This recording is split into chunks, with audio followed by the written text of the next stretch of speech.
Sunday தோட்டத்துக்கு போகலான்னு சொல்லிட்டு ஒரு திடீர் பிளான் தாங்க. கரெக்டாக அன்னைக்குன்னு பார்த்து என்னோடய வீட்டுக்காரரோட வண்டி மக்கர் பண்ணிருச்சுங்க. அதனால அப்பாவோட டிவிஎஸ் எடுத்துகிட்டு போகிற மாதிரி இருந்துச்சு. உண்மையாகவே டிவிஎஸ் எடுத்துகிட்டு போனது ஒரு சூப்பரான எக்ஸ்பீரியன்ஸாக தான் இருந்துச்சு. பைக்கில் போயிருந்தா கூட வேகமாக போயிருப்போங்க. பட் டிவிஎஸில் அப்படியே வந்து வேடிக்கை பார்த்துட்டு போகிறதும் ஒரு சூப்பரான எக்ஸ்பீரியன்ஸாக இருந்துச்சு. தோட்டத்தில் பார்த்துட்டிங்கன்னா நிறைய எக்ஸ்பீரியன்ஸ் இருக்குது. எங்களோட சின்ன வயசு மெமரிஸ் எல்லாமே இங்கே தான் இருக்குது.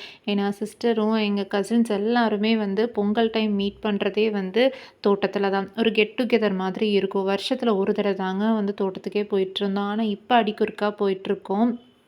இங்கெல்லாம் வந்து பார்த்துட்டிங்கன்னா, இப்போ நம்ம ஆண்ட்ராய்டு ஃபோனில் ஃபோட்டோஸ் எல்லாம் வந்து நெறைய எடுத்து, நெறைய சேவ் பண்ணி வச்சுக்கிறோம். ஆனா, அப்பல்லாம் வந்து ஒரு கேமரா தாங்க இருக்கும். அந்த கேமரால வந்து எடுத்த ஃபோட்டோஸே வந்து ஒரு 2, 3 ஆல்பம் வந்து வச்சிருக்கோம். அவ்ளோ மெமரீஸ் இருக்கு. நெறைய ஃபோட்டோ ஷூட் ஸ்பாட்டும் இருக்குங்க. எங்க தோட்டம் பார்த்துட்டிங்கன்னா, மேற்கு தொடர்ச்சி மலைக்கு கீழ இருக்கு. பக்கத்திலேயே ஒரு குட்டி கரடும் இருக்குங்க. பொங்கல் டைம் ஆனாலே இந்த ஃபோட்டோ எடுக்கிறதுக்காகவே அந்த கரட்ல ஏறிருவோம். இது வந்து ஆதிகாலத்து எங்களோட தென்னை மரங்க.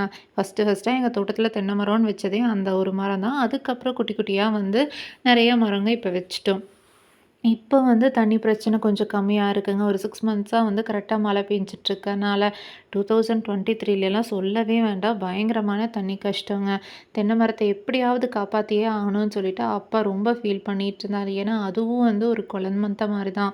அச்சுக்கும் அதுக்கும் வந்து சேம் ஏஜுங்க. அச்சு பிறந்து ஒரு 3 மந்த்ஸில் வந்து தென்னை மரம் நட்டுனது. அதனால வந்து அப்பா அத ரொம்ப வந்து பத்திரமா பார்த்துட்ருக்காரு. இதெல்லாம் வந்து எங்க தோட்டத்தில இருக்க குட்டி குட்டி கெஸ்ட்டு. எங்க தோட்டத்துக்கு பக்கத்தில பார்த்துட்டிங்கன்னா, தட்ட அறுத்துட்டு இருந்தாங்க. பார்க்குறதுக்கே சூப்பரா இருந்துச்சு. அந்த வியூ க்ரீனிஷா இருந்துச்சுங்க. அதையும் ஒரு வீடியோ எடுத்துட்டோம். ரீசன்ட் டைமில் இதுதாங்க எங்களோட ரொம்ப அடிக்டான ஃபோட்டோ ஷூட் ஸ்பாட்டு. நாங்க வளர வளர எங்க மூங்கில் மரமும் வளர்ந்துருச்சு. அதனால வந்து பார்க்குறதுக்கே இப்போ சூப்பரா இருக்கு. இங்க தான் வந்து அடிக்கொருக்கா வந்து ஃபோட்டோ எடுத்துட்ருப்போம். தோட்டத்தில வந்து 3 புளிய மரம் இருக்குங்க. அதில ஒரு புளிய மரம் தான் இது. இப்போ புளியங்காய் எதுவும் இல்ல. சீசனெல்லாம் முடிஞ்சதுனால அடிச்சுட்டாங்க. நெக்ஸ்ட் வீடியோல பார்க்கலாம். எங்க ஃபார்ம் விசிட் முடிஞ்சிருச்சு. Thank you.